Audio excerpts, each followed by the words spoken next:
Most people invest as if the future is one road. But the future is not one road. It is a branching system, and every branch rewards different kinds of assets. One future has growth. One has inflation. One has recession. One has political instability. One has remote work migration. One has tourism growth. One has tourism collapse. One has supply chain stress. One has currency weakness. One has technological abundance. One has social fragmentation. One has people searching for places that feel real again. The problem is that many assets work beautifully in one future and poorly in another. A growth stock may thrive when capital is cheap. It may suffer when rates rise. A rental property may thrive when demand is strong. It may suffer when regulation changes. A hotel may thrive when tourism booms. It may suffer when travel slows. Cash may feel safe until inflation changes the meaning of safety. A single country life may feel stable until politics, taxes, currency, or social conditions shift.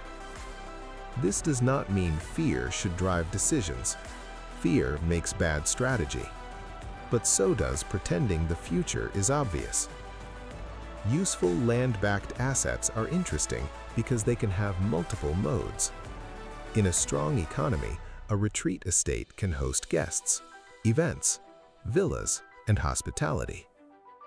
In an inflationary economy, land, food systems, and real assets may matter more. In a remote work economy, lifestyle bases become more attractive. In a tourism boom, lodging and experiences can create upside. In a tourism slowdown, the land may still provide owner use, lower cost living potential, food systems, and community. In a fragile world, practical usefulness matters. In a normal world, beauty and hospitality still matter. The asset does not need one future to be perfect. It needs enough usefulness across multiple futures to justify its existence. This is very different from speculation. Speculation often asks, "What will someone pay me later?"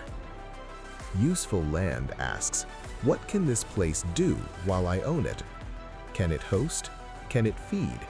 Can it shelter? Can it gather people? Can it produce? Can it create experiences? Can it support a second base? Can it become more useful over time?" That is a different definition of value.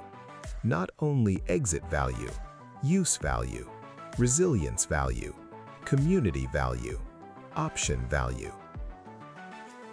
Of course, no asset survives every future.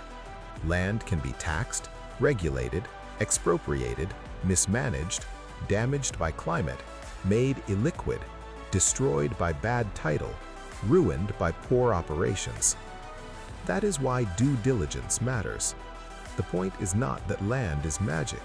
The point is that well-chosen, useful land can be designed to matter in more than one scenario. And that may be the deeper goal of wealth. Not maximum exposure to one prediction, but durable usefulness across uncertainty. Modern portfolios often optimize for return, but humans live inside uncertainty, not spreadsheets. We need assets that can handle more than one version of the world. Places that make sense when markets are good, and still make sense when they are not. The strongest assets are not the ones that depend on one perfect prediction. They are the ones that stay relevant when the prediction fails. That is the base 2 filter.